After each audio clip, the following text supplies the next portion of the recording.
Go.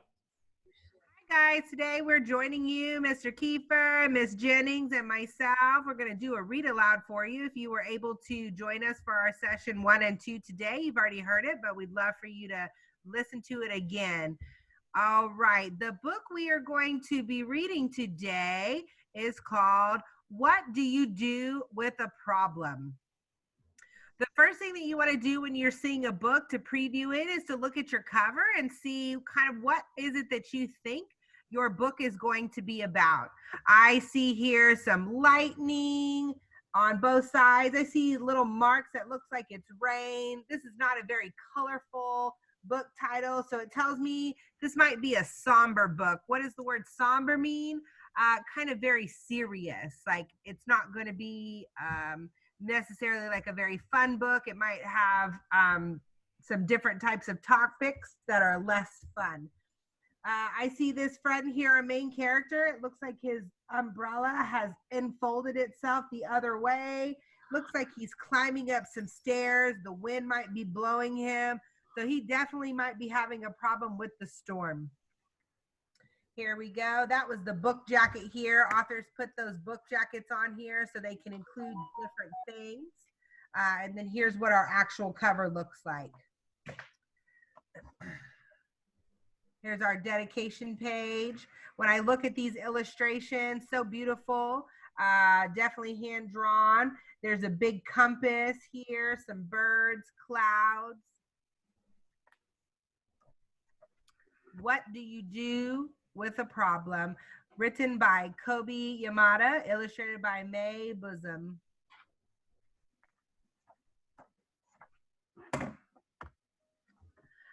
I don't know how it happened, but one day I had a problem. I didn't want it. I didn't ask for it. I really didn't like having a problem, but it was there anyway. I see my main character, his face is looking kind of curious here.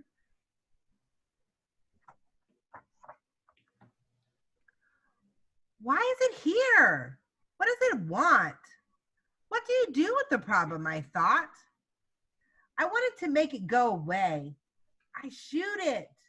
I scowled at it. I tried ignoring it, but nothing worked. Hey, Miss Winter. Yeah. How is the character feeling right now? Oh, good question, Mr. Kiefer. Miss Jennings, what are you thinking? He looks a little upset, kind of aggravated. Yeah, why are you thinking he's looking aggravated? Because whatever that is following him, he doesn't want it to. Oh, yes. Let's think about this illustration. Let's see what's following him. I think when I look back, it says, I don't know how it happened, but one day I had a problem. I'm thinking this might be a problem. So it looks like the face is showing that he is a little bit aggravated. I can tell his eyebrows are a little pushed in. That makes me come down to this word here. That must be what that word is, scowled. He says I ask you that. With his hand, he's shooing away this problem. Now he's scowling at that problem. And then it looks like he also tried to ignore it, but none of these things were working. But Miss Winter, what does scowled mean? Scowled, Mr. Kiefer, great question, is this face here. It's like making an angry face. You might scowl if you are in an argument with a friend. You might scowl if your mom tells you to clean up your room and you don't want to. But it's just a facial expression that you can make. Okay. I started to worry about my problem. What if it swallows me up?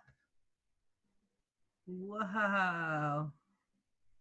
That problem is getting so big. Miss Winter, I'm really confused about that. What does it mean by swallow me up? That's a good question, Mr. Kiefer. I think I know what it means, but I want to see what Miss Jennings is thinking first. I feel it says he worried if it was going to swallow him up. Maybe it was going to take him over, just cover him up. Ooh, I think I'm agreeing with you, Miss Jennings. It looks like that cloud. That makes my brain think about a contrast and an again and again. I see again, there's the problem. Here it is again. And then here it is again. So the author definitely wants me to know that this problem keeps following him, which takes me to my contrast. I see this problem is kind of small here, and then it's really big. So when he says it's swallowing him up, I think Miss Jennings is right that it's going to overtake him, that he's not going to be able to know what to do with this problem he's having. What if my problem sneaks up and gets me? Now I see this friend again and again. My brain is thinking, look at all these different emotions that he's having. He's feeling a little curious, and then he's feeling a little anxious or annoyed, aggravated is what Miss Jennings said. Then we have our friend feeling a little bit worried. And now we have our friend feeling super scared. That tells me that people can have different emotions depending on what their problem is. Even if it's just one problem, they can have lots of feelings about what that problem is happening in their life. What if it takes away all of my things? Miss Jennings, how would you be feeling if your problem made it to where you had all of your things taken away? Oh, I would be so upset. So upset. Mr. Kiefer? I would be heartbroken, devastated. Yes, and I think that friend, the illustrator's done a great job of showing us that devastation and heartbreak that the friend is having. He's in a protective mode right here. Like, no, don't take away my things. This is my favorite robot. How will I have a rocket ship exploration if you take my rocket ship?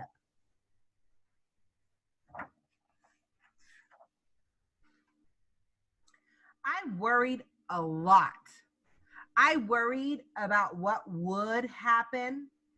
I worried about what could happen. I worried about this and I worried about that. Miss James, I have a question for you. I'm noticing in the text that the author italicized the word would. He also italicized the word could. And he italicized the words a lot. Why did the author do that? I think the author italicized those words maybe to ask what would happen, what could happen, kind of make you think. I agree with you, Ms. Jennings. Sometimes the authors, you see how italicized friends means that those words look like somebody went and they flicked them over. You see how it's at a little slant here, and they're also at a little slant here and here. The author really wanted to draw your eyes to those words to let you know how much he was worrying, and that he was thinking about what would happen with whatever problem this is that's taking over him.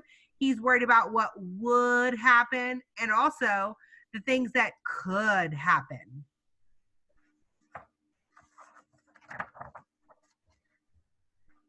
And the more I worried, the bigger my problem became. And here we are, friends, at the end of the read aloud. We want you to perform a little activity if you're at home. We want you to be able to identify just one problem that you're having or that you have had in the past. Think about that right now. What is a problem that you have already had or that you could have? Ms. Jennings, can you give our friends an idea of a problem that they might be having? Well, a problem that I'm having is that I'm not able to take Braxton, who's my dog, to be groomed. Oh, yes, big problem. Okay, so that's the first thing. We want to identify what our problem is, just like in our book. We don't know what his problem is, but in real life, when we're having our problems, we're going to say, hey, what is our problem? The second thing is we want to identify why is it even a problem? Ms. Jennings, why is it a problem that Braxton cannot go to the groomer?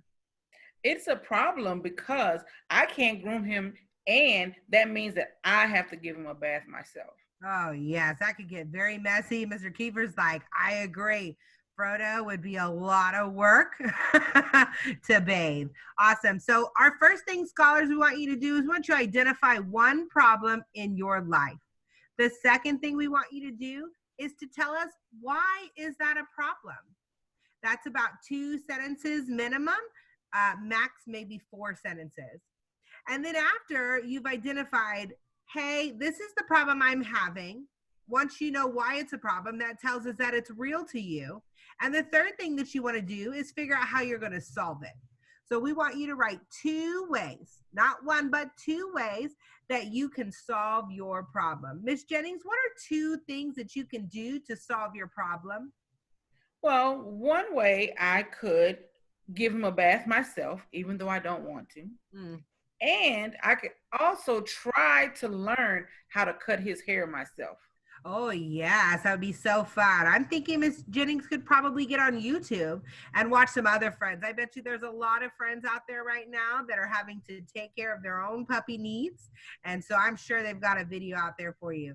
So the one thing is she can go and learn how to do it herself. And can you tell us again what your second thing was, Miss Jennings? I'd have to give him a bath myself, even though I don't want to, because it is. She can solve that problem. Just because she can't go to the groomer doesn't mean that Braxton has to be unkept. He can still be looking nice and smelling fresh and clean. All right, so scholars, that's how we want you to be able to take care of your own problems. So while you're at home, make sure that you are identifying your problems, that you are understanding why it's a problem for you, and then think about at least 2 solutions for yourself that you can have. We hope that on Thursday, Friday, we see you back for the rest of the book. And if you're unable to make that session, we will post it on our YouTube page for you to see later, okay?